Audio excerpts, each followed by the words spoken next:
Good morning, or depending when you're watching this, good afternoon, good evening, or good night. My name is Ross, and I was always told I had a voice radio, so today we are looking at another exciting new card coming out in the Sun and Moon 4 Plus expansion, GX Battle Boost, in Japan. It's a non-GX Tapu Fini. We've been waiting for a non-GX Tapu Fini for quite a while. We are long overdue for a non-GX Tapu Fini.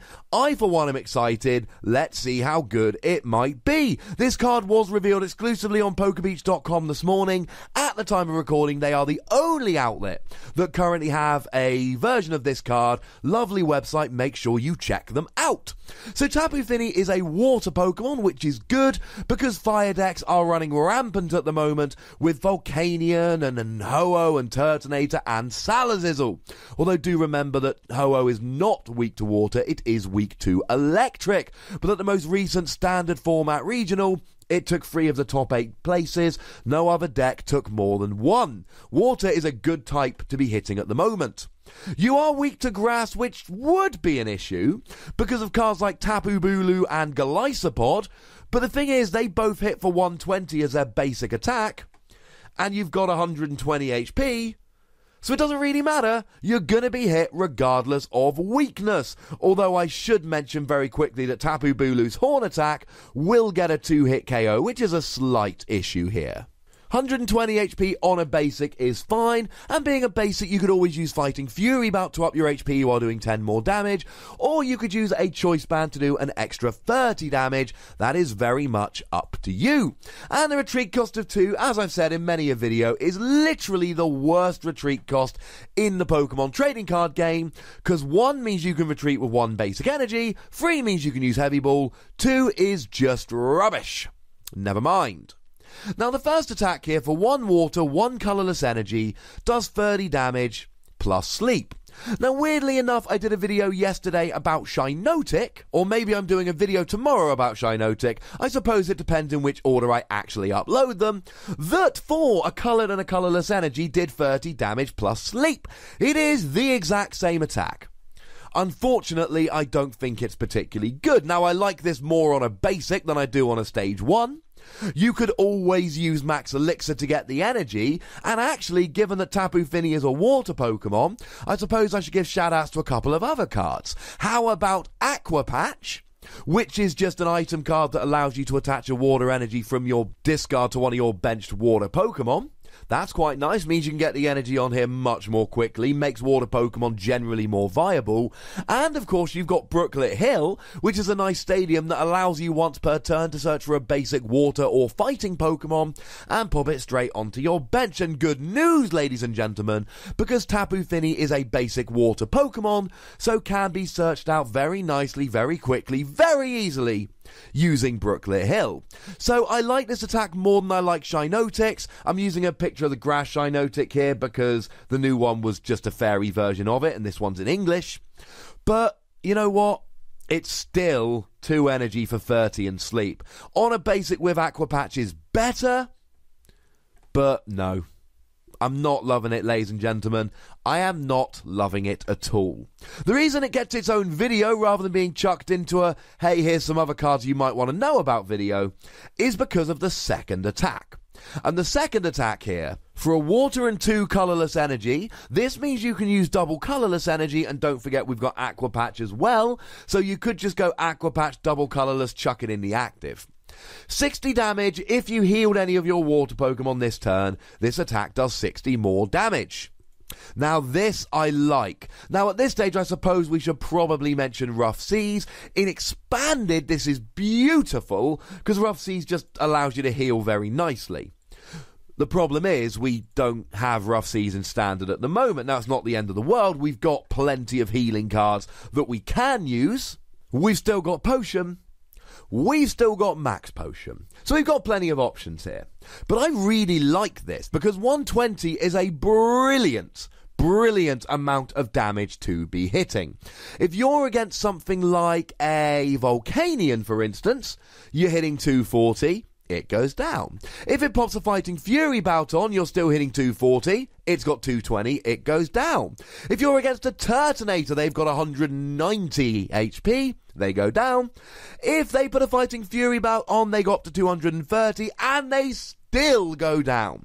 This is the perfect amount of damage to be hitting with a water Pokemon at the moment, because it means a Turtonator, the highest HP water weak Pokemon that is relevant in the format at the moment, with a Fighting Fury belt, i.e. having its maximum HP, will still be one-hit KO'd.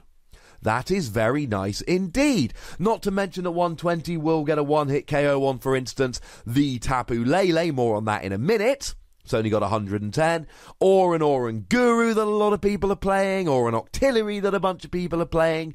This is a nice amount of damage, and the attack cost is kind of awkward, but once you build in double colourless energy and Aqua Patch, it becomes an awful lot more manageable. Not to mention the fact that this is a basic Pokemon, which means it can be dropped as a surprise, means you're not putting any resources into evolving it. Not to mention it is a single prize Pokemon, so you can be taking down something like a Turtonator, and even if they KO you back, you're still only giving up one prize rather than two. This is a great tech that you can use in water decks against something like a Volcanion or a Turtonator deck. Now, we've still got the aforementioned issue with Ho-Oh, but there's not much you can do about that. You can hit for 150 with a Choice Band, which is nice, but you're not getting a one-hit KO on Ho-Oh here. Sorry about that. You'll have to deal with it. But this second attack means that Tapu Fini becomes a great tech. Let's say, for argument's sake, you're playing something like a, Golisopod Garbodor deck. Now, they're playing Rainbow and Double Colourless. Now, you can't get both of them on in one turn. You'll have to attach them over 2 turns, which is a bit of an issue. But you attach a Rainbow Energy 1 turn, then you attach a Double Colourless, you can get a one-hit KO on a Turtonator. And Golisopod Garbodor decks really struggle with Turtonator-focused decks. Although, funnily enough, a lot of them now, thanks to Mark Lutz, actually play Tapu Fini GX, which can do 120 to one of your opponent's Pokemon, but it's for a water colourless, and you discard both the water, does not make it a great tech in something like Golisopod Garbodor. Not for that attack, although the GX attack is great. So maybe you could even put it into a deck like that as a water-type attacker to use in an emergency. If you really want to get fancy, and I'm not entirely convinced you do, you could even use something like a multi-switch here. Use multi-switch to pop a Rainbow or a Double Colourless onto a Fini, then attach the other one, then get a surprise one-hit KO on a Turtonator with a single energy Pokemon. Although at this stage, I feel like I must remind you, this is not a flat 120. This is 120 if you healed this turn. And that's a bit of an issue, because sometimes you're going to be sitting there, you're going to have the energy, you're going to be doing just fine, and then you're going to realise you haven't healed and you're only going to be doing 60. 60 is not particularly great. Either way, I'm giving this a good solid 3 Wassies. It seems like a fun tech card in some decks. And remember my rules. You know, Wassie channel, Wassie rules. 3 Wassies is a card which is a useful tech. Keep it in your binder, you might take it out one day. If you're playing a deck that needs a water-type attacker and you put healing in your deck, this is pretty gosh darned efficient. If you want a non-GX attacker in something like a Alolan Ninetales, this is quite efficient. But the reason this really excites me is because a while ago we got the Tapu Koko box with a Tapu Koko promo and a pin. And although it's been delayed seemingly forever, we are getting at some point a Tapu Lele box with a pin. So this made us think that we were going to be getting all of the Tapus. Now, we do have an unreleased Tapu Bulu from Sun and Moon 2+, this is Sun and Moon 4+, this Tapu Bulu should have come out around the time of Burning Shadows, our Sun and Moon 3 set, but it didn't.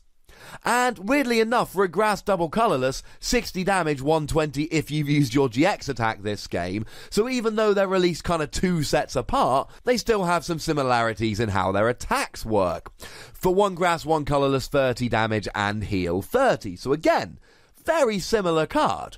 Looks like they would have been released in the same set. So I think at some point we're going to get a Tapu Bulu pin collection with this promo Tapu Bulu. For a long time I've been wondering, well, hang on a second. That's the Tapu Bulu we're getting, but there's still been no non-GX Tapu Fini. We need a non-GX Tapu Fini so that we can put it in a pin collection, and especially given the similarities in attacks with a Tapu Bulu, I would be stunned if this didn't come out as a pin collection in the future. You heard it here first, ladies and gentlemen. I do not believe this Tapu Fini is going to be coming out in our Sun and Moon 5 set.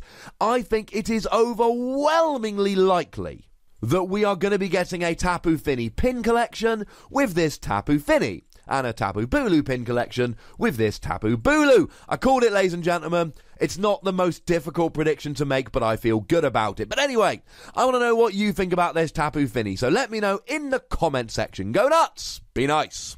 Make sure you like this video, subscribe to this channel, follow me on Twitter at @TheWassy, and Twitch at twitch.tv/PTCGRadio. That's where the live action happens. If you want to support the channel, get some bonus podcasts, etc., you can do so at patreon.com/PTCGRadio. And I haven't listened to the bonus pods. I think they're pretty good, though I am biased. But by far the most important thing, as always, is to look after yourselves until next time. Thank you very much for watching. My name's Ross, and you've been watching PTCG Radio.